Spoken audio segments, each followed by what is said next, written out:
Um, when I heard that Golovkin or Canelo versus Golovkin was announced, I thought, well, damn, that would be the perfect fight for Dallas Stadium, and then, common sense would tell you, okay, well, go Google or go look up the Dallas Cowboys schedule to see if they're going to be playing that weekend. Now, they're not playing that weekend, but today on SportsCenter, Oscar De La Hoya announced that Canelo versus Golovkin is going to be at the T-Mobile Arena in Las Vegas.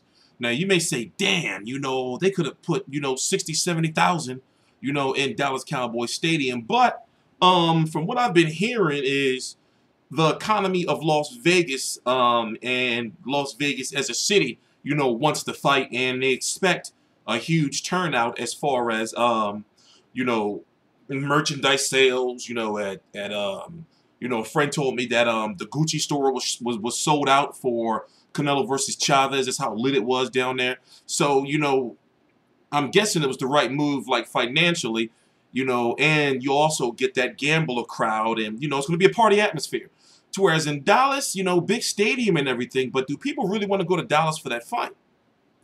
Except for the people who are down there, which is a large Mexican, population. But either way, they're going to turn out for Canelo versus Golovkin. But anyway, I'm T Street Controversy. This is T Street Controversy Live with FightView360.com, and I cover every single major fight live. So here's the thing. As you know, what is it? September the 17th, 2017, Canelo versus Golovkin on HBO pay-per-view. It was announced after Canelo had beat Chavez, and it just was a horrible, horrible, horrible main event, and I'm still pissed off. If you don't know, after the fight, Chavez Jr. got scammed by some shady, dodgy British dude and some thoughts where Chavez and his wife, according to his wife, was at a bar, right? They met some dude there, and this dude had some hoes. Chavez's wife left to go put the baby to sleep and everything like that. So Chavez and the dodgy, shady British dude and the hoes was like, listen, let's go back to this room. Basically, I got these bitches. So Chavez goes, it's this dude, the video's on Instagram, it's this dude recording, the whole shit going down. So come to find out, according to Chavez's wife, what he told her is that next morning, shit was missing. They took his $40,000 watch, a check that he made from Canelo, Chavez. It probably was his base paycheck, even though they couldn't cash it. Still they took his check. They probably was as pissed off as us. Was like, listen, we're going to get his ass. We want our fucking money back. But anyway, and then not only that, but he had got beat up the night before. Then, why are you with these chicks and you married? Whatever the case may be. Canelo versus Golovkin was announced. And they did it in a way where it looked like Canelo versus Chavez was fixed. Because it was like, well, what if Canelo would have lost? And y'all had this whole elaborate entrance for Golovkin when we find out that the fight is it just looked fake. It just looked fake. It was faker than that Anthony Joshua Klitschko, thing looking where, not well, put it this way, the Anthony Joshua Klitschko announcement, after what was it? Anthony Joshua had beat who was it? Dominic Brazil, right? Or no, Eric Molina. Which one was it? Whatever, he beat him. And Klitschko came into the ring and it was all awkward. This one, it wasn't awkward. It's just like, well, this shit looked fixed. Like you already knew Canelo was going to win. And a lot of people were speculating that Chavez did so bad that he took a check. But from my understanding, looking at it, Chavez was training his ass off. But the thing was, he was training his ass off to make weight and not fight. So we looking like that. We never seen Chavez this focused. And in hindsight, looking back on it, he was training to make weight. So he was going ham in the gym, making training documentaries and shit. And getting everybody all hyped up. But then once he got in the ring, that was it. He ain't prepared for the fight. He prepared to train. So remember when he made weight, how he looked into the camera with that hunger in his eyes, like, yeah.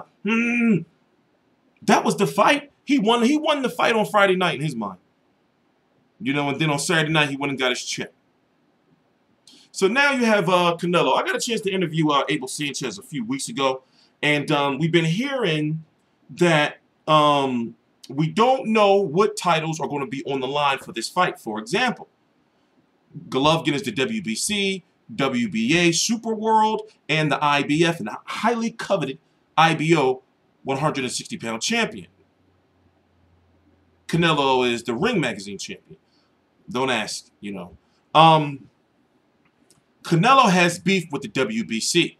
The WBC made this old, you know, expensive ass belt basically for Canelo versus Chavez, just so they can have a title on. And then they wanted sanction. They made up a belt just to get in on the money, you know, for Canelo versus Chavez for a sanctioning fee for a division that doesn't exist, which was the 164.5-pound division. So Canelo was like, no, man, fuck that. You know, I'm not paying no sanctioning fee for that belt. And also, I'm not going to forget what y'all did when y'all gave Golovkin my belt. But at the same time, I can understand the WBC's position because Canelo was on some shit, you know, from my understanding, was like, man, I'm Mexican and I'm Canelo. Y'all can't strip me. But they like, yo, but Golovkin's on our back. He already beat the silver champion. He already beat the interim champion. And he already beat the #1 contender. So it's like, he got to fight you, bro. You know, and they want their belt.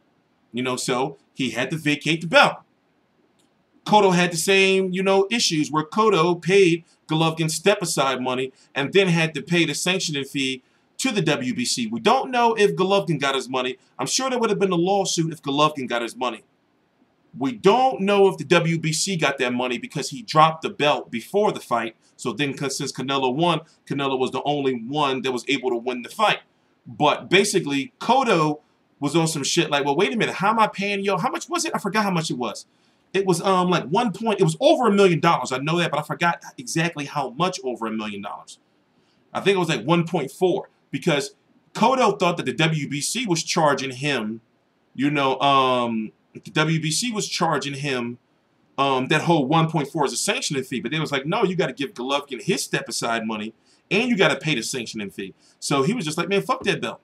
So, you know, I don't see what the WBC has been doing wrong, but yet, you know, to stay on topic, Canelo may not be fighting for that WBC title. So therefore, it leaves the IBF and the WBA Super World and a highly coveted IBO title. When it comes to the WBA, that's all fine and dandy. You know, and of course, the WBA being a WBA, they don't give a shit. And Canelo was already WBA champion before. The last WBA champion he was when he had beat Austin Trout and lost to Floyd Mayweather, correct? My bad. So, that leaves the IBF. Now, here's where things get interesting. The IBF has a day of weigh-in, right? So, Canelo can pull a Golovkin. Canelo can pull a Danny Jacobs and say, no, listen, I'm not going to cap myself at that day of weigh-in. You know, because the day of weigh-in, you can weigh no more than, what, 10 pounds over the,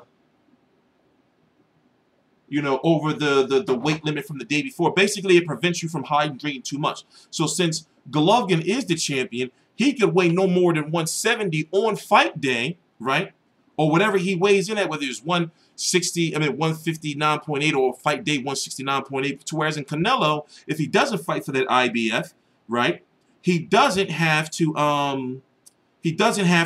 cap himself at a weight, so he can rehydrate to whatever he wants. Cut this goddamn ringer off. He can rehydrate to wherever he wants. Now, he can do that route, not fight for the IBF, and be to rehydrate to whatever he wants. And also, you know, for the conspiracy theorists out there, he could also not fight for that WBC, as he already probably likely won't, and then not have to do VADA drug testing. And then finagle some shit with the WBA. Now, I'm not saying Canelo's on anything. I'm not saying that. I'm just saying for the people who like to, you know, talk in the groups and everything like that, that's something to talk about. You know, that's something to talk about. So, you know, the political landscape, you know, of the fight means a lot. You know, also, it is not known yet if there's a rematch clause. No, if I'm correct, there's a rematch clause for Canelo, but not a rematch clause for Golovkin. That's understandable. A-side, we don't know how much they're making. We do know that HBO is going to go full, you know, out for this fight as far as a face-off in HBO 24/7. We may differ with full interruptions today. We're on the same page on this. So if it doesn't happen, then I think, can you imagine a Tillerson? I don't know.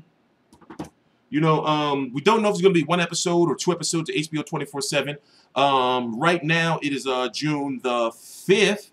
There is a press tour that's looming for Canelo versus Golovkin. I'm sure it's going to be in New York. The New York one, I'm going to be there. I'm sure they're going to do Los Angeles and Texas. We don't know where else, but I'm sure that those are going to be the hot spots. Tickets are not on sale yet. So now that they got the they announced the fight.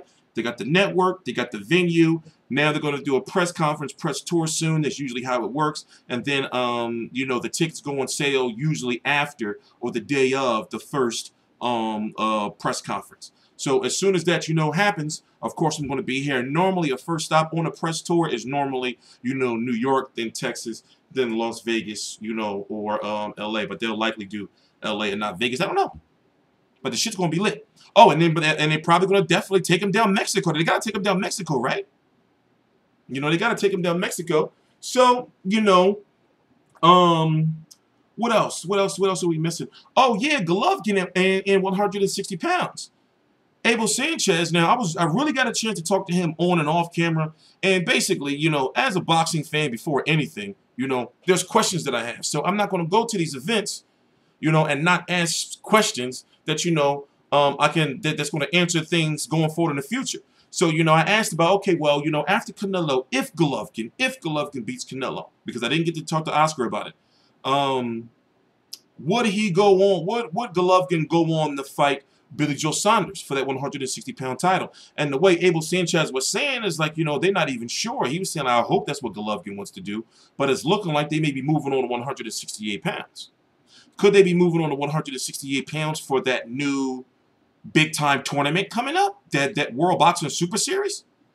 You see what I'm saying? So, like, basically, go scroll down like a couple of weeks. You know, I did some interviews with Abel Sanchez. You know, and he was talking about, you know, like Golovkin may be really on his way to 160 pounds, and that he's not sure that being undisputed at 160 pounds is the goal, meaning having all the titles, WBC, WBO, IBF, and WBA. And I'm wondering, well, if he beats Canelo, then you might as well just go for Billy Joe Saunders over in the UK, because Billy Joe Saunders right now is pretty much, you know, tied up with two mandatories.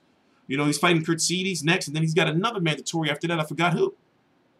You know, so politically, that's a fight that could still be made and really be big, especially for Billy Joe Saunders. I'm sure he would want it because he would have the chance to get those belts, and they can do it real major over in the UK. So, I don't know. No, that's just my personal opinion. But anyway, I'm Teacher Controversy. This is Teacher Controversy Live. I cover every single major fight live. Please subscribe. All links to social media right there below in the description box.